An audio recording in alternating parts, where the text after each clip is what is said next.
Thank you. Okay. All praises and honor to the Most High Higher. Greetings, family. So, as this video is titled, I wanted to share ideas for Purim. Now, I'm not quite sure, and particularly in what month we are in the Father's months. It is very complicated for man to try to figure out, us, where we are in the times when we know that the things been changed. So the best we can do is rely within the Father's direction on how to go about keeping the memorial feast within the Word. We know for without a shadow of a doubt that He says He commands us to keep them in their feast and their season, the feast and their seasons. So we remember when you read the story of Esther, it tells you about the story of how Haman was a wicked demon who tried to get our people to be slaves. And the reason why then it's called Purim is because the word pure is when they actually cast things for our people to be, destroyed. Okay. So if you are not even familiar where Esther is, Esther's in your Bibles. It's like right after Nehemiah, before you get to the Psalms and Proverbs. Now, we were to keep, okay, let me show you. If you go over here to Esther chapter 9, all right, let's go up to verses 22. As the days wherein the Jews rested from their enemies, and the month which was turned unto them from sorrow to joy, and from mourning into a good day, that they should make them days of feasting and joy, and of sending portions one to another, and gifts to the poor. So it's not just, you giving to someone you know or you love. You can even do a kind gesture to someone that is poor. You don't even have to know them. Okay, we were just reading in the family study and Beatitudes in Matthew 5 about that your righteousness has to succeed the righteousness of the scribes and Pharisees, right? And, smile and greet people even if you don't know them. So there's always poor in our nation. I'm not trying to be funny, but there's always people doing stuff for other people overseas and, digging wells and all that kind of stuff. So it's time for Jacob to give unto Jacob. It's time that Jacob show Jacob how to be, loved first and stop overlooking our own. And so you can simply, give out something that you could do to be a blessing to somebody. I would always, I just gave the idea as I did the review on my headscarves. You can go online, order something where you buy more than just for yourself and look to somebody to be a blessing. I want to say to Jasmine, Sister Jasmine Lee, thank you for your email. I got your email. I had the email, but I had finally got a chance to get my Yahoo up. So thank the Father for your email and your address. And you know what? This is our first official Purim too. Believe it or not, there's been times before where we wanted to do it. We didn't know how to do it. So we didn't really do it, but we just would probably read about it. But this is, I think, my first time that we're going to have a feast and cook a dinner, and celebrate. It's for 2 days because you read. It says here, okay. Over here, let's start at verses 25 and then we'll proceed. Oh, no, I want to continue where I was at. Yeah, 23. And the Jews undertook to do as they had begun, and as Mordecai had written unto them, because Haman the son of Hammedatha, the Agagite, the enemy of all the Jews, had devised against the Jews to destroy them, and cast that is, the lot to consume them and destroy them. So it's like once the king gave him position or, gave him, privilege under his demand, he used that privilege or his authority to cast a lot of death to our people. It's like basically a law kind of, or a decree or an oath or just a vow that our people had to be destroyed. All right. Verse 25. And when Esther came before the king, he commanded by letters that his wicked device, which he devised against the Jews, should return upon his own head, and that he and his sons should be hanged on the gallows. Wherefore they call these days Purim, after the name of Pur.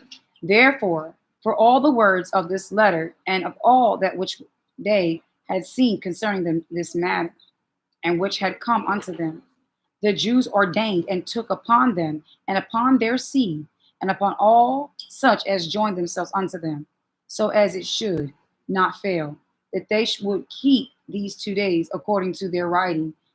2 days, see, according to their writing, Mordecai wrote it out, to their appointed time every year, and that these days should be remembered and kept throughout every generation, every family, every province, and every city, and that these days of Purim should not fail from among the Jews, nor the memorial of them perish from their seed.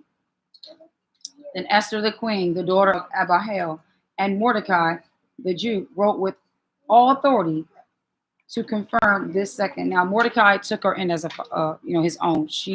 Her mother and father were deceased, and he took her in. Right. The Jew wrote with all authority to confirm this second letter of Purim, and he sent the letters unto all the Jews to the 127 provinces of the kingdom of Azarias, with words of peace and truth, to confirm these days of Purim and their times appointed, according as Mordecai the Jew and Esther the queen had enjoined them, and as they had decreed for themselves and for their seed the matters of the fastings and their cry. And the decree of Esther confirmed these matters of Purim, and it was written in the book. So, as you can see, that it's a good idea for us to keep it for 2 days. And it says in verse Esther 9, now in the 12th month, this is the month they call it Adar, whatever. We did not name our months. Okay, so when you read in the 12th month, that's exactly what it is. Always remember, the Jewish demons have put their handprint or their signature behind the truth, because they had to make themselves look like they're the people. Okay, if these people who are the synagogue of Satan, there's just another little thought, are always saying shalom, shalom, which is supposed to mean peace, but they're the synagogue of Satan, our brothers and sisters need to consider that they could be saying something that's not meaning peace. For the word says in Jeremiah that we have heard a voice of trembling and not of peace. Okay. Jeremiah.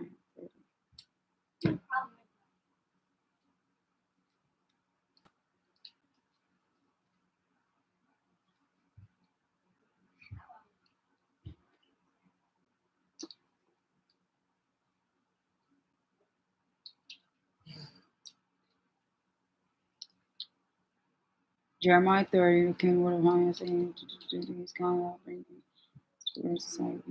okay, verse 5. For thus saith the higher, we have heard a voice of trembling, of fear, and not of peace.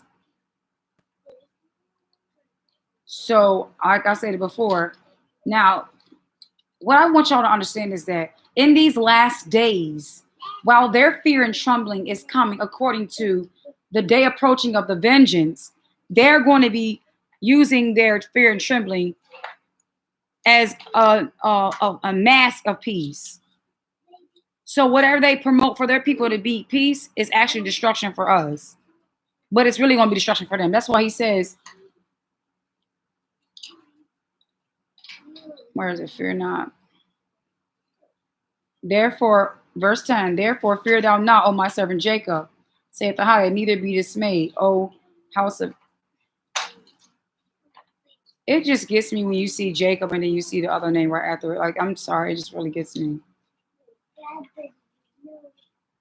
Jacob, Jeshurun, whom he has chosen, the upright one. For lo, I will save thee from afar, and thy seed from the land of their captivity. And Jacob shall return and shall be in rest, and be quiet. When the Father is saying this, what you have to understand is the attitude behind what he's saying. He shall. He doesn't care about the fear, trembling coming out of their so-called peaceful speeches of let's have peace, let's have love, let's come together. Basically, their attempt to make a one world religion is to establish their so-called peace is really their fear and trembling, because they know them coming together is like, we don't stand a chance by ourselves. All they have is each other, but they still already lost. And if I'm letting it be known, I don't care what y'all do, what y'all plan, or what y'all say, Jacob shall return. And the only thing that gives them peace is by Jacob being in bondage. And just like we read with the story Esther, that man, Haman, was very disturbed because Mordecai was not trying to bow to him. Everybody else was face to the ground and making him feel like he was the man. And Mordecai was like, I'm not bowing to you. And we already know through scripture that towards the last run in this kingdom, those who will not bow and stand for the Most High in righteousness against the workers of iniquity are going to be the ones that they're going to try to pose death threats towards. They're going to bring death to him. Let me get that scripture.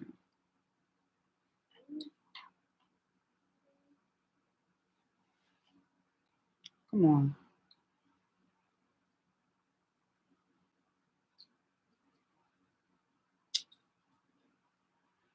Google is mad.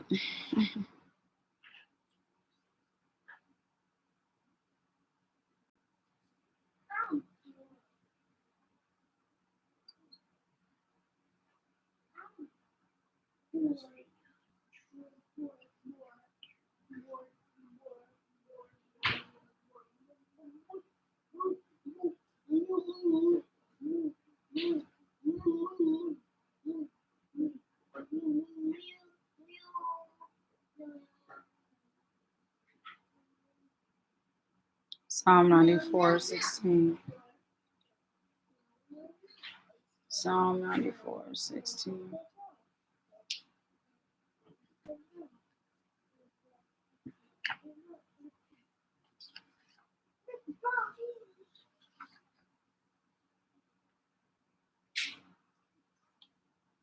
All right. I'll start with verse 14. For Ahai will not cast off his people, neither will he forsake his inheritance. But judgment shall return unto righteousness, and all the upright in heart shall follow it. Which is the definition of Jeshurun. Though he said, I have chosen. Jeshurun is who he's chosen. Verse 16. Who shall rise up for me against the evildoers? Or who will stand up for me against the workers of iniquity? Unless Ahai had been my help, my soul had almost dwelt in silence. So, if Ahai is your help, you're not going to sit still and be quiet. You're not going to turn the cheek or turn your head to the workers of iniquity and evil doers. You're going to stand up. And that's no different than get up. That's no different than the three Hebrew boys who stood in the fiery furnace and stood against the little tune to bow down, the little piping song to bow down to Nebuchadnezzar.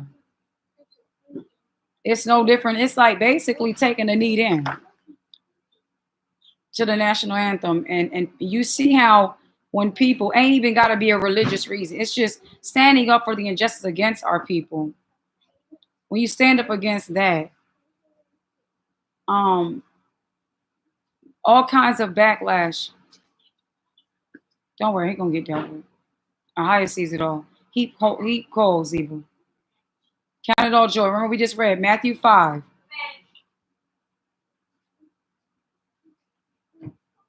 So I'm gonna go ahead and make one more statement. Perhaps this individual vessel is watching me.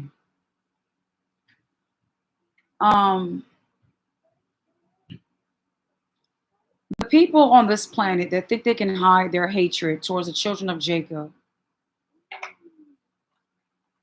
In other words, you kind that like to be amongst your oppressor and esteem the mindset, and you have the heart of the oppressor.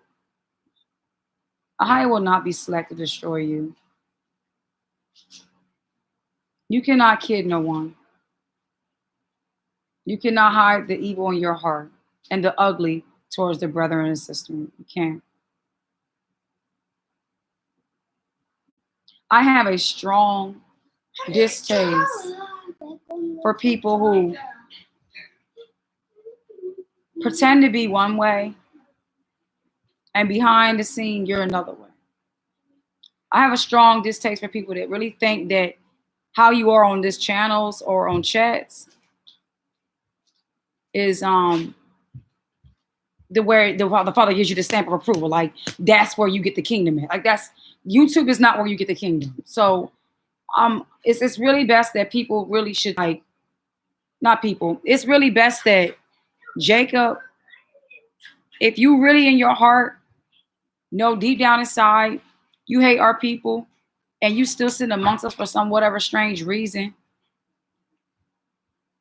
I can't stomach them kind of people. Like I think I'm borderline. I think I kind of like somewhat to the most part. I mostly abhor you just as about 3% more than I cannot stand the Edomites, because it's a doggone shame that we got all these nations against us, and we have our own who take delight in wanting to be like the oppressor, stunt on your brothers and sisters, and you walk around with your head held high.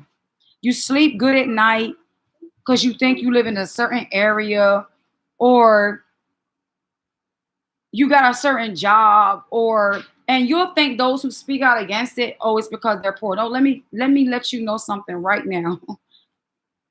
I wouldn't be no different in this opinion with my righteous judgment if I was high or low. The point of the matter is, Father got me right where I need to be. I'm right in the middle. And if I had to go less, I already went there, and I'll do it again. And if he takes me higher, so be it. It's for his kingdom. Like Hadassah said, whatever he take me up for, it's for the sake of him. And when you go up for his sake, like Hadassah said, if I die, I die. If I perish, I perish.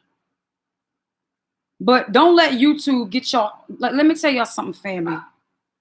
I'm talking to y'all out here whose hearts are not pure, who do not speak the truth from your heart. You cannot hide. It's going to be a darn shame and embarrassing if before the council in the kingdom, when your judgment is presented to you, you got a tape rolling of being a fraud. And I want to send another video out too, to a particular dear brother who is dear to me. We have had some rocky past in the time before.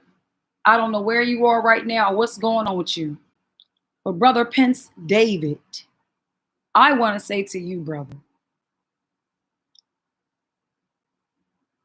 thank the Father that he sent you my way. And I thank the Father that I got to endure and encounter your presence. Rather, how it went down, how it ended, or whatever. I was disgusted that I was presented with another party who wanted to give some poisonous, venomous, nasty things stated and tried to put that mess and spread it abroad my platform. But little did they know, this channel was given unto the Father. This channel is my altar to the Father, and I will not, nor do I ever will tolerate that kind of nonsense. And I believe that I did the best I could to stand up for you and back that person. I love hard just as much as I will defend.